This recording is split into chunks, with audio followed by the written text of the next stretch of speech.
Good afternoon. Today I'll be speaking about how to crack quantitative aptitude test in the PGCET examinations. I'll be discussing vital tricks that can save your time. First one, there are problems on profit and loss. Okay, say for example, if one has increased any value by X percentage and decreases by Y percentage, then what will be the effect of that decrease or increase? Many people start converting that into the percentages and struggle and waste their 5-6 minutes. So I'll be giving you a small trick, that is plus x plus y plus xy divided by 100. Say for example, if the price of the good is marks 20% more than the retail price by the shopkeeper. After that, a shopkeeper allowed a discount of 10%. Now what is the profit or loss did the shopkeeper will get? So what student will do? They'll go to the 100 plus 20, they make it 120, then they discount 10%. So a lot of waste time. So simple formula, make it 20 minus 10 plus 20 into minus 10 divided by 100. That's a 8% profit. This is a simple trick that will save at least 2-3 minutes in the examination. Let me go to the second one. So it's a gain. What is a gain? Selling price minus the cost price. What is the loss? Cost price minus the selling price. What's the gain percentage? This is where many students once again waste the time. Gain percentage is equals to gain into 100 divided by the cost price. What is loss percentage? Loss into 100 divided by the cost percentages. So where are the tricks here? Trick is selling price.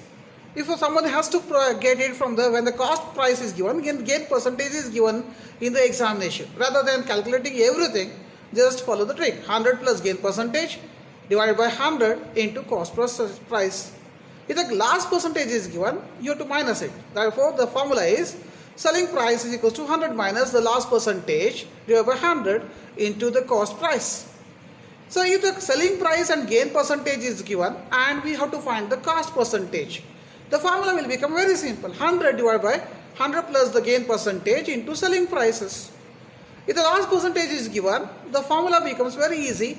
Cost price is equals to 100 divided by 100 minus last percentage into selling price. So now if in case the price of the commodity is decreased by a percentage, then by what percentage consumption should be increased to keep the same price? This is simple questions, they ask it in the examination. People make it 100, 100 plus 120, 140 like that. It's a simple 100 into a divided by 100 minus 60. Now let us go to the another trick in the interest rate calculation. The simple rate interest, as you know, that's a PRT divided by 100. But the question in the PGCET will ask, when interest is compounded annually, what happens to the amount? The amount is given by P into 1 plus R divided by 100 into N. Where the interest is compounded half yearly, sometimes the question asks for the half year. Then the amount is given by P is equals to 1 plus R by 2 divided by 100 into 2N. Then the quarterly, if the data is asked, once again student will make 4-5 attempts. A simple trick is P into 1 plus R divided by 4 divided by 100 into 4N. Okay.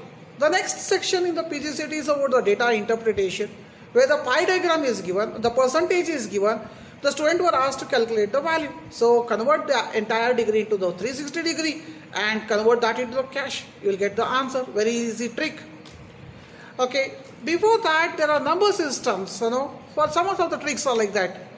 So a divisible number, sometimes people start dividing the numbers, but a simple trick is, if the number is divisible by 2, the last digit should be 0, 2, 4, 6, 8. If the number is divisible by 3, the last number should be 3. If the number is divisible by 4, the number found by the last 2 digits should be 4. If the number is divisible by 5, the last number should be 0 or 5. If the number is divisible by 6, if it is divisible by both 2 and 3, then the number is divisible by 6. The sixth trick in this is a number is divisible by 8 if the number found by the last 3 digits of the given number is divisible by 8. A number is divisible by 9 if the sum of the digits is divisible by 9. If the number is divisible by 10, then if it ends with a 0. Okay, to find the square number of the near number of the which squares are known. To find 41 square, add 40 plus 41, that's to say 1600, and that is 81, 1681. That's a simple trick. Say for example, if I want to find out the 59 square, subtract 60 square, that is 3600, minus 60 plus 59, so and the answer is 3481. So this is how one can save lots of time in the quantitative technique. The another one is time and work. We have to remember work is equals to strength into time. Therefore, strength into time divided by work is equals to 1.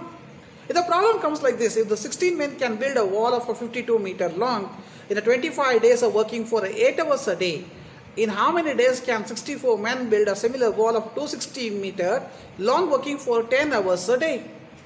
The solution is very simple. The trick 16 into 25 into 8 divided by 52, that's equal to 64 into x into 10 divided by 210. X is equals to 24.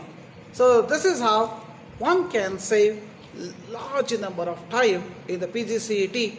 So these are some of the tricks that we have. So please do attend our PGCET awareness program at MBA GIT, and we'll see you soon here in this campus. Thank you.